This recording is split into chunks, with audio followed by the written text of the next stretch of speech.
আজি হেৰগাঁওবাসীৰ কাৰণে এটা উল্লেখ্য দিন, কাৰণ আপোনালোকে জানে হেৰগাঁও আঞ্চলিক এফচু আৰু হেৰগাঁও ৰিজনেল স্পৰ্টছৰ উদ্যোগত প্ৰতি বছৰে আমি ভেৰগাঁৱত মহিলা ফুটবল মাৰ্টিয়াৰৰ নামত বড়োলেণ্ড মাৰ্টিয়াৰ উমেন ট্ৰফি আমি অনুষ্ঠিত কৰি আহিছোঁ। ইতিমধ্যে 17টা বছৰ আমাৰ পাৰ হৈ গৈছে।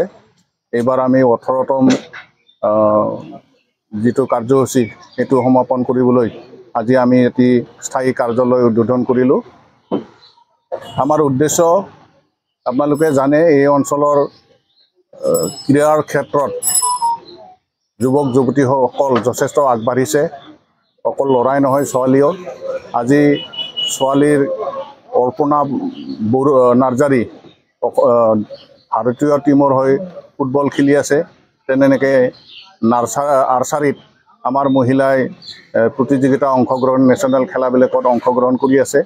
আৰু আপোনালোকে জানে, এই খেলা বা ক্ৰীড়াটো অকল বিনোদন বা এণ্টাৰটেইনৰ মাধ্যম হৈ থকা নাই, ই এটা নিজকে প্ৰতিষ্ঠা কৰাৰ মাধ্যম হৈছে। আৰু আমি যদি ভৱিষ্যতে পৰ্যাপ্ত পৰিমাণৰ সা সুবিধা দিব পাৰোঁ, নিশ্চয় আমাৰ এই অঞ্চলৰ উঠি অহা যুৱক যুৱতীসকল যিকোনো ক্ৰীড়াতে আগবাঢ়িব পাৰিব।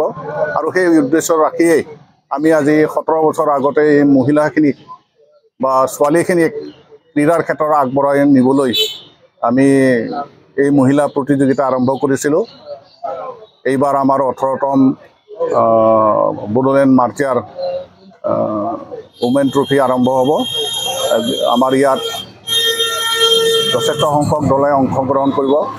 অসমৰ কোকৰাঝাৰেই হওক, ওদালগুৰিয়ে হওক, বাক্সাই হওক আৰু নাহৰকটীয়া বা শিৱসাগৰৰে হওক, এই দলসমূহক আমি আমন্ত্ৰণ কৰিম। ইয়াৰ বাহিৰেও আমাৰ মিজোৰাম, অৰুণাচল, মণিপুৰ ইয়াৰো টীমবিলাক আমাৰ এই প্ৰতিযোগিতাত অংশগ্ৰহণ কৰে।